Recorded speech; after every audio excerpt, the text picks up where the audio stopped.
C'était il y a 10 jours à la maternité de Sarlat. Le vendredi 20 juin au matin, après 24 heures de travail, une césarienne est décidée dans l'urgence pour une jeune maman qui doit mettre au monde son deuxième enfant. Mais bien qu'il soit placé en réanimation, celui-ci ne survit pas. Les parents sous le choc décident de porter plainte pour homicide involontaire. Le parquet de Bergerac est alors saisi.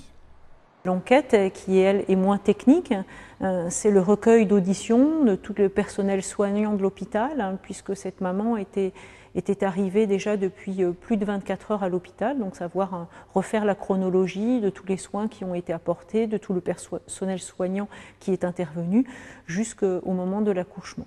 L'autre piste pour la justice est-elle entre les mains de l'Institut médico-légal de Bordeaux. Une autopsie du nourrisson a d'ores et déjà été pratiquée.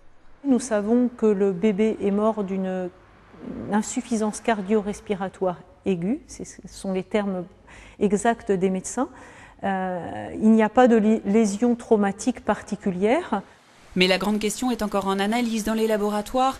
Elle est de savoir si cet enfant a été mis en souffrance et s'il est mort d'une faute commise dans ce service qui pratique près d'un accouchement par jour. Ces ultimes réponses pourraient être connues d'ici la fin de la semaine.